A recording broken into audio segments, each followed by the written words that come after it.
el programa institucional de la Cámara de Representantes. Hoy vamos a abordar quizá el tema de mayor discusión y controversia en todos los foros, ya sean académicos, políticos y en los medios de comunicación. La reforma a la salud, que actualmente se encuentra en su penúltimo debate en la Comisión Séptima de la Cámara de Representantes, con un hecho sin duda sin precedentes, inédito, y es que los 18 integrantes de esta célula legislativa que tienen en sus manos la reforma a la salud, todos son ponentes. No hay coordinadores ponentes dentro de esta comisión y en consecuencia cada quien pues tiene su propio criterio ya previamente fijado sobre la reforma a la salud, que está en audiencias públicas. Ya la semana pasada estuvieron en el eje cafetero y próximamente a unas ciudades de la costa caribe colombiana. Nos acompaña hoy el ministro de la Salud, Alejandro Gaviria, y el presidente de la Cámara de Representantes, Hernán Penagos. Presidente, bienvenido, ministro, bienvenido. Y, presidente, esa inquietud con la que abrimos este programa, ¿por qué los 18 integrantes de la Comisión Séptima todos son ponentes?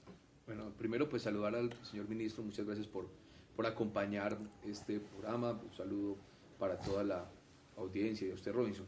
Bueno, precisamente usted tocaba un tema principal, y es que esta reforma se volvió una reforma que de alguna manera es no solamente muy relevante, sino que ha sido objeto pues de mucha movilización, ha sido, ha ocupado la opinión de la mayoría de los columnistas de este país.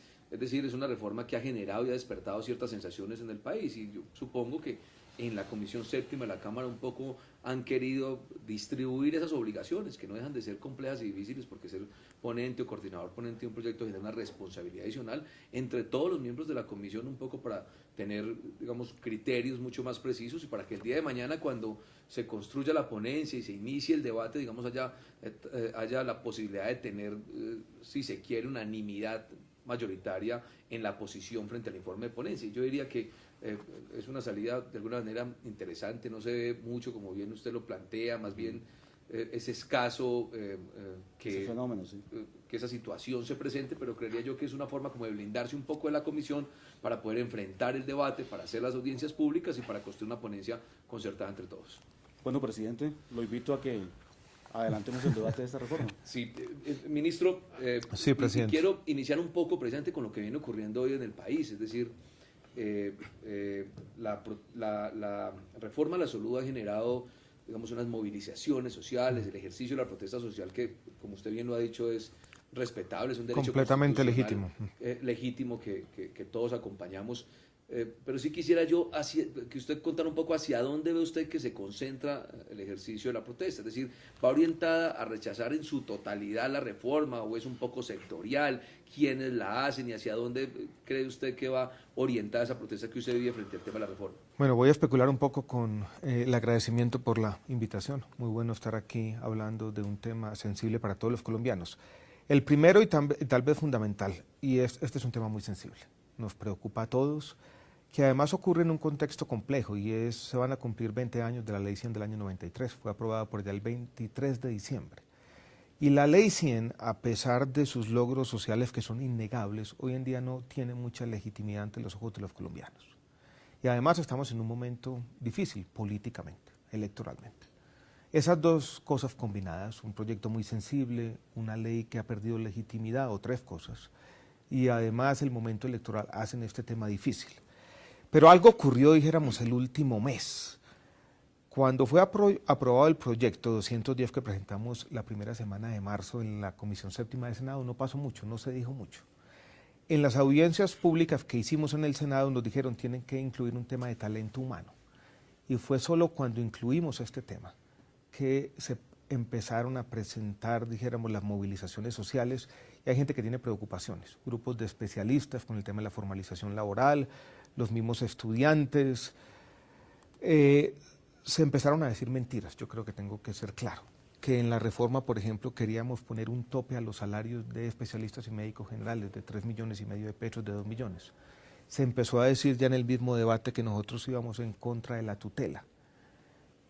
En ese entorno se dan las movilizaciones y después se hace difícil tener un diálogo racional. Yo he estado tratando, dijéramos, con argumentos de rebatir las cosas que se dicen y en esas estamos. Pero sí veo en los últimos días, puede ser, dijéramos, una impresión mía nomás, que el consenso puede estar cambiando. Hace algunos días la gente decía, vamos por la reforma. No reforma, vamos a tumbar la reforma. La gente está comenzando a percibir que aquí hay una ventana de oportunidad importante y que puede ser más conveniente mejorar la reforma que tumbarla. Y en eso estamos, en las audiencias, recogiendo las iniciativas de los colombianos y en la idea de seguir mejorando la reforma. Y precisamente usted lo dice, hoy vienen haciendo un número muy importante de audiencias. En el Senado, o con el Senado más bien, se hicieron otro tanto, ya se nos perdió hasta la cuenta de las audiencias que se vienen realizando. Y con la Comisión Séptima de la Cámara se está visitando todo el país. Y de alguna manera eso es interesante, porque se le da la oportunidad a todos los ciudadanos de que opinen y expresen las apreciaciones que tienen sobre la reforma. Hay un gremio que yo he visto alrededor de las diferentes audiencias, y digamos es un hecho un poco coyuntural, como bien lo dice usted, empezaron un poco a moverse desde hace unos días hacia acá, y son los de la Asociación Colombiana de Internistas y Residentes. ANIR, Asociación Nacional de Internos y Residentes. Y los he visto un poco, digamos, inquietos. Ellos antes no se habían, digamos, movilizado, no se veía tanto esa situación. ¿Por qué sectorialmente están aquellos profesionales de la ANIR tan preocupados? Yo creo que es de alguna manera paradójico. Ellos participaron en algunas de las audiencias del Senado. Algunos de ellos tuvieron reparos a ciertos asuntos de la reforma, los que tenían que ver con la intermediación.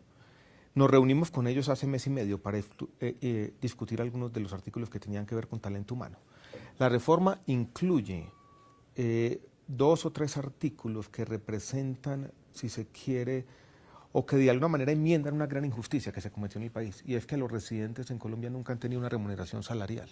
Por primera vez la van a tener, con un contrato que se define de manera clara en la reforma. Estamos queriendo aumentar los cupos de los especialistas, que le va a dar oportunidades a los médicos generales para acceder a las residencias médicas en Colombia. Nos dijeron por todo el país, muchas veces se abren 2 cupos para 1.500 aspirantes. Muchas veces los cupos se asignan de manera no completamente transparente o no hay un proceso meritocrático detrás. ANIR estuvo de acuerdo en muchos de los puntos que incluimos allí. Yo quiero ser claro.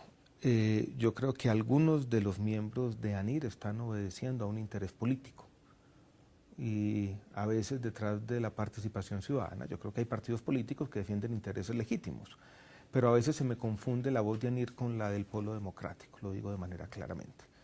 Entonces uno no sabe si es participación ciudadana o un interés partidista completamente legítimo en un debate democrático. Pero yo creo que es importante, dijéramos, en el debate distinguir una cosa de la otra. ¿Es una preocupación genuina, dijéramos, de un gremio o simplemente es una posición partidista en un debate complejo? Entiendo. Ministro, digamos, uno de los temas que de alguna manera dieron lugar a proponer este proyecto de reforma, pues fue de alguna manera la participación, el papel de las EPS en el sistema de salud. Las EPS hoy, digamos, de alguna manera, y como bien usted lo dice, que la realidad es matizada, o no usted, Vallejo, entonces, de alguna manera, hoy se creó una sensación en los colombianos frente a las EPS, se creó una sensación de molestia, de sin duda. Hay EPS buenas, y lo de siempre, pues, seguramente algunas han prestado un servicio muy importante, pero las EPS ya generan, digamos, per se, aversión en los colombianos, eso no lo puede discutir nadie.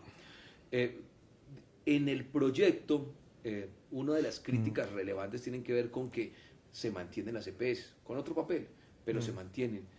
¿Cómo, de alguna manera, disuadir esa sensación que tienen los colombianos de que en el proyecto simplemente siguen las EPS haciendo las mismas tareas y que no se está como castigando lo que ha sido el papel histórico de las EPS, que, vuelvo y le repito, se siente muy negativo en la mayoría de los colombianos? Sin duda. Yo creo que hay un debate grande en el país sobre lo que se llama la intermediación dentro de nuestro modelo de aseguramiento, y ahí viene la CPS, que hoy en día, yo creo que tenemos que ser claros, no tienen legitimidad, han sido demonizadas a veces de manera exagerada, pero tenemos muchos casos que también han causado una indignación completamente justificable, Salud Cop y demás. Yo creo que para explicar los elementos esenciales de las EPS habría que decir lo siguiente. Yo creo que hoy en día buena parte de los colombianos, yo diría un 80-85%, incluida la oposición, más acérrima a la reforma, aceptan la figura de un intermediario, de un articulador, de un pagador, que haga la gestión de riesgo y de alguna manera organice la prestación de servicios y represente al usuario ante los prestadores. La discusión es sobre las características de ese intermediario. Muchos dicen debe ser completamente público. Nosotros a eso respondemos cuidado, porque las EPS públicas, incluida Caprecon, son las peor evaluadas en nuestro sistema de salud.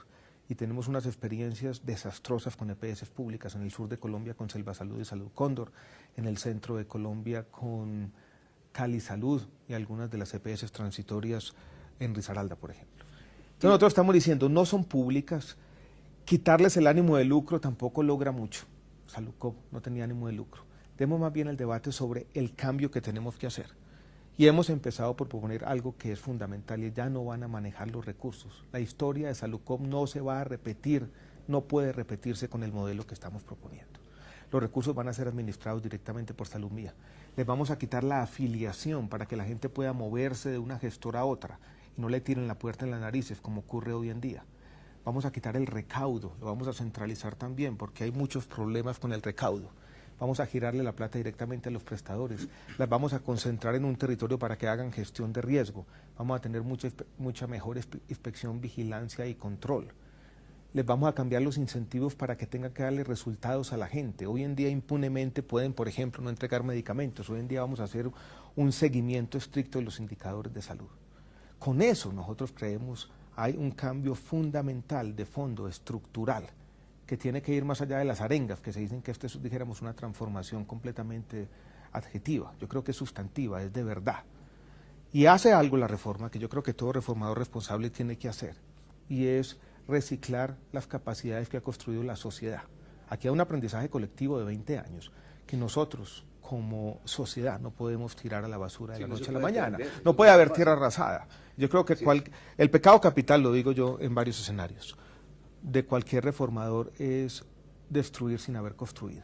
Entonces estamos cambiando, hay unas nuevas reglas de juego, hay un sistema distinto y hay algo que los colombianos yo creo que no han reconocido plenamente. Esta es una apuesta estatal, esta es una apuesta para que el Estado asuma la rectoría, asuma control pleno de los recursos, asuma esa rectoría que nos han pedido, dijéramos una y otra vez. Es un debate difícil, donde es mucho más difícil, diría yo, cabe la redundancia, satanizar la propuesta que proponer algo. Entonces, dijéramos, lo que yo he dicho en todos los escenarios es cuáles son las propuestas, cuál es la alternativa. Simplemente hacer una arenga y decir no intermediación. ¿Cómo vamos a reemplazar las EPS? Si aceptamos la importancia de un articulador, de un pagador, de alguien que haga estas labores de auditoría, ¿cómo entonces quieren ustedes que se haga? Y no hay muchas propuestas, la verdad. Bueno, ministro, ya usted aclara que esto no es un cambio estético. No lo es y lo quiero decir de manera clara y si se quiere vehemente. Este no es un cambio estético. Este es un cambio de fondo. O sea, la construcción de Salud Mía es un gran reto para el Estado colombiano en los próximos años. Miren lo que está ocurriendo en Estados Unidos, que se metieron una reforma a la salud con un gran reto informático muy complejo. No lo han podido poner en práctica, pero queremos desencadenar esos procesos y asumir ese reto. Pero dentro de esa, digamos, inercia de la crítica que usted ha calificado, también se dice que se va a aumentar la base de cotización de todos los colombianos. ¿Eso es cierto? Para nada, para nada. Lo que hizo la reforma tributaria el año pasado fue todo lo contrario, quitar algunas de las contribuciones de los empleadores. Aquí no vamos a aumentar copagos y cuotas moderadoras, se los estamos quitando a los pensionados de Colombia, algo que tampoco se ha dicho con suficiente énfasis. Yo creo que de pronto nos hemos equivocado tal vez en la pedagogía, porque se han dicho, dijéramos, muchas cosas, el momento político se presta para hacer distorsiones, pero yo sigo defendiendo la reforma. Yo creo que es una reforma bien pensada, discutida, que apunta a resolver muchos de los problemas de nuestro sistema de salud y a resolver otro problema, y es la crisis financiera del momento. Y en eso quiero transmitirle a la audiencia, si se quiere, un sentido de urgencia. Quedarnos con las manos cruzadas, decir no necesitamos una reforma, puede ser incluso irresponsable. De alguna manera uno, es decir, se vienen dando circunstancias pues que van desorientando un poco. Y lo que no puede pasar, ministro, es que esta reforma, y de alguna manera cuando se habla de las EPS públicas, lo que no puede es ideologizar todo esto. Ideologizarse el debate. y no puede volverse, digamos, una guerra ideológica, porque está comprobado que hoy no se puede pensar ni en un esquema absolutamente privado ni en un esquema absolutamente público. Quienes hablan de estatizar la salud, pues yo honestamente creo que esto no es nada diferente a demagogia, porque eso ya está probado, es una circunstancia que no ha sido fácil. Y ese debate hasta no se puede llegar. La gente cree que de alguna manera simplemente con argumentos de esa naturaleza pueden resolver los problemas del país, y aquí ya está demostrado que eso no da ningún resultado. Pero ministro, hoy hay una preocupación, digamos, generalizada, y tiene que ver con que de alguna manera las IPS, los hospitales, las clínicas tienen dificultades.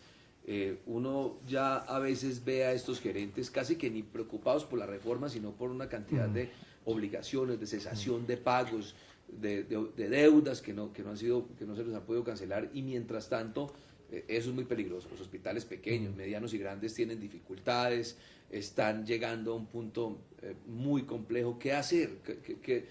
¿Qué decisión va a adoptar usted un poco para poder darle flujo y caja a estos hospitales? Sí, tenemos un problema difícil, dificultades financieras que no pueden resolverse con el flujo corriente. O sea, es difícil o casi imposible pensar que las EPS van a ser capaces de pagarle a los hospitales lo que están prestando hoy o prestaron ayer, y van a además poder cancelar las deudas acumuladas en los últimos 4 o 5 años. El sistema, yo lo he dicho en algunos escenarios, se nos quebró. El patrimonio acumulado de las EPS es negativo y hay deudas billonarias de las EPS y las entidades territoriales y el mismo FOSIGA con los hospitales. Nosotros tenemos algunos instrumentos y estamos por ahora poniendo en práctica un mecanismo que nos dio la ley 1608, aprobada el año pasado por el Congreso, fue sancionada por el presidente este año, que es la compra de cartera. O sea, para darle liquidez a los hospitales, yo le digo a una EPS, Caprecom, por ejemplo, venga, yo me quedo con su deuda, yo después se la cobro, mientras tanto yo le voy pagando a los hospitales. Tenemos 200.000 millones de pesos, estamos haciendo eso, lo vamos a hacer en los hospitales de Caldas, gracias a su gestión, pero eso es insuficiente.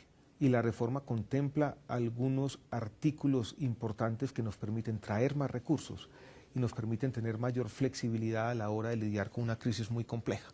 Crisis que no solamente tiene que resolver el tema de las deudas con los hospitales, sino fortalecer patrimonialmente algunas de las EPS que uno quiere que se queden en el sistema. Por ejemplo, nosotros no podemos sacar a las cajas de compensación por la puerta de atrás y decirles ustedes no van a jugar en este sistema. Eso sería una absoluta locura. Ellos tienen que estar con las nuevas reglas de juego jugando un papel en la articulación o en la gestión de riesgos del sistema. Pero para hacerlo, ellos necesitan algunos instrumentos para fortalecerse, porque están quebradas muchas de ellas. Eso lo hace la reforma. Hoy, ministro, los colombianos, de alguna manera, y vamos a decirlo, un grupo muy importante, la gran mayoría de colombianos, digamos, puede que no entiendan todos los pormenores de la reforma, los temas técnicos y precisos.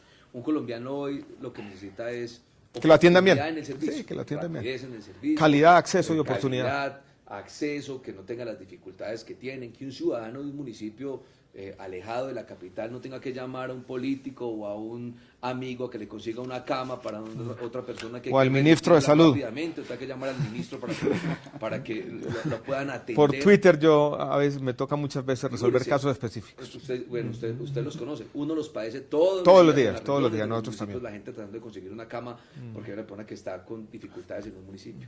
Usted puede hoy decirle a los colombianos que esta reforma ayuda. Usted ha dicho que la verdadera reforma a la salud no es esta reforma, es decir, que es muy importante, pero tampoco resuelve todos los problemas. No puede ser, no puede ser. Ni nada, y creo que es primero una actitud de usted muy honesta, pero entre otros es apenas real, porque esto con una ley no se cambia todo un problema que ya es histórico. Pero le pregunto ¿usted podría hoy decirle a los colombianos que esta reforma ayuda mucho para resolver esos problemas que tienen que ver con acceso y calidad? Yo podría decirle, por ejemplo, a un colombiano que hoy en día tiene que presentar una tutela para acceder a sus medicamentos de alto costo, que con la reforma seguramente no va a tener que hacerlo y le va a llegar. A un colombiano que está por ahí atrapado en una EPS muy mala y se quiere salir y no ha podido ir a ninguna buena porque le cierran la puerta en la nariz, que eso se va a solucionar con la reforma. A un colombiano afiliado a Caprecom, por decir cualquier cosa, que está en un municipio intermedio de Colombia, bregando a que le hagan una cirugía. Y lo que le dice Caprecom todo el tiempo es no tenemos red, esto es no tenemos con quién atender a la gente. Eso no va a pasar después de la reforma porque si no tiene red no puede seguir funcionando.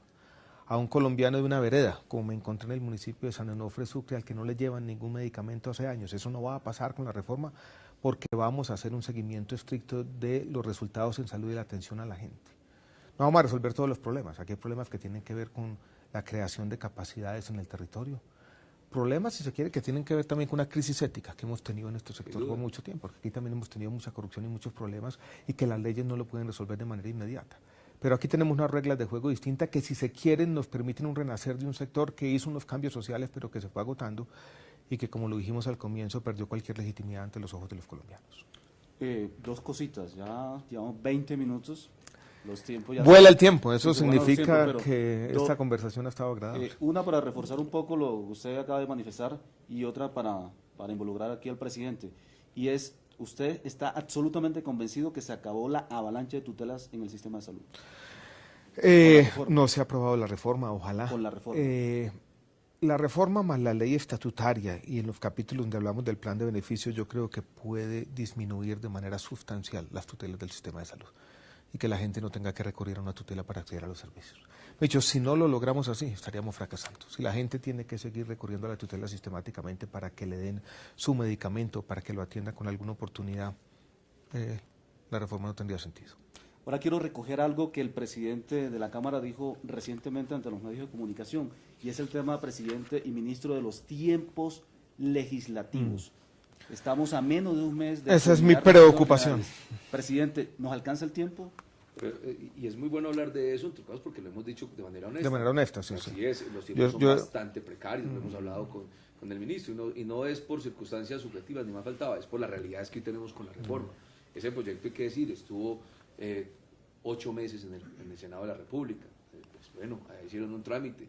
Se aprobó el proyecto en el Senado de la República, estuvo más de 15 días, que no entiendo por qué. Casi 3 semanas, eso fue inaceptable, yo tampoco entiendo. A la Comisión Séptima, yo vi al presidente de la Comisión, el doctor Pablo Sierra, desesperado pidiendo que le entregaran la reforma para poder tramitarla. Hoy vamos en la mitad de la construcción del proyecto de ley y tenemos menos de un mes o un mes. Y yo digo menos porque entre debate en comisión y debate en plenaria también toca dejar unos tiempos que la ley exige, es decir, tengo un tiempo muy precario. Yo no sé cómo va avanzando, hubo digamos una especie como de acuerdo entre el gobierno y la Comisión Séptima de hacer unas audiencias públicas, de escuchar a los ciudadanos, de escuchar a la posición de todos los que hoy, digamos, pertenecen a algunos de los sectores, y eso ha sido valioso, independientemente que acompañen una reforma, pero por lo menos se abre un espacio de crítica y de reflexión que creo que es muy útil para el país. Hay que esperar a que termine de alguna manera ese escenario de las audiencias públicas y que aborde el debate la Comisión Séptima de la Cámara, para que una vez termine el proyecto de aprobarse en la Comisión Constitucional Permanente podamos evidenciar si existen los tiempos para aprobación en plenaria, pero no vamos a correrla ni a aprobarla a los pupitrazos, no nos queda bien. Tampoco podemos, ministro, y lo hemos hablado, llegar a las 12 de la noche o en la madrugada a aprobar una reforma a la salud. Creo que todas esas decisiones que se han adoptado en el país en los últimos años, de proyectos aprobados el último día, corriendo, ya al filo de la medianoche, no ha dado resultado. Eso ha sido nefasto para el país. Aquí vamos a construirla con todo el juicio, vamos a que hay concurso para acompañarla en el caso de esta presidencia y de esta mesa directiva, pero vamos a llevar los tiempos tal y como la reforma lo exija. Esperemos a ver cómo va avanzando, ministro, ¿cierto? Tenemos que ir esperando a ver qué va ocurriendo, cómo va avanzando en comisión, y después de que pase de comisión ahí miraremos si en plenaria hay tiempo para eso. ¿Usted va el último debate de esta reforma en marzo del otro año? Yo creo que sí, yo creo que sería muy difícil llevarlo a plenaria, pero sí espero que sea aprobada en tercer debate en la Comisión Séptima de Cámara, esa es mi expectativa. Creo que si no se hace así la reforma sí estaría peligrando. Yo no veo darle 2 debates, dijéramos, en ese periodo legislativo, que es un poco extraño porque es con unos congresistas, unos ya de salida, otros pensando, dijéramos, en un periodo distinto. Ahí podría pensarse en un debate 2, me parece, dijéramos, más complicado. Mientras tanto, lo que yo he venido diciendo, retomando las palabras del presidente, es que nosotros tenemos que seguir trabajando y que la reforma a la salud no es solamente el proyecto de ley. Vamos a seguir avanzando en el control de precios de medicamentos, vamos a seguir avanzando con unos decretos importantes. Por ejemplo, va a haber uno que nos va a permitir movilidad entre los regímenes subsidiado y contributivo. Tuvimos otro que nos permite la portabilidad, o sea, una persona que vive en Manizales y que se va de vacaciones o va a trabajar 6 meses en Cartagena, que la puedan atender allí. Seguimos avanzando en los temas de salud pública. Colombia está consolidando su programa de vacunación o de inmunizaciones como el mejor de América Latina. Tenemos que seguir fortaleciendo, dijéramos, nuestro sistema de salud. Pero yo no pierdo la esperanza.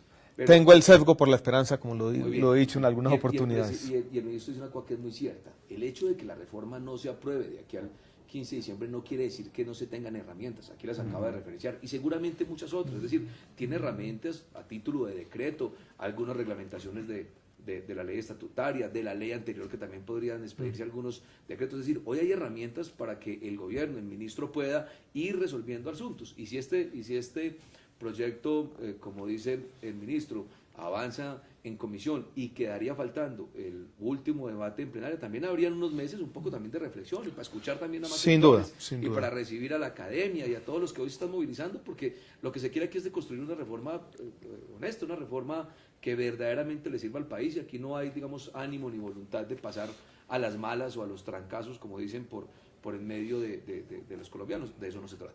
Yo eso lo comparto plenamente. Sí. Yo creo que aprobar una reforma al vilo de las 12 de la noche, por allá en un día de finales de diciembre, se empezaría a percibir por los colombianos como un tema ilegítimo.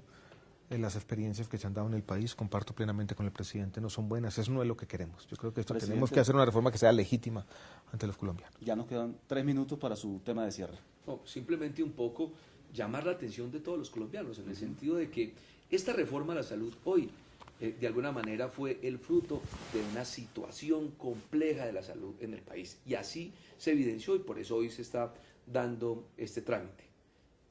Claudicar con la reforma, hundir la reforma, sería aceptar que el sistema de salud que hoy tenemos en el país es perfecto o es muy bueno.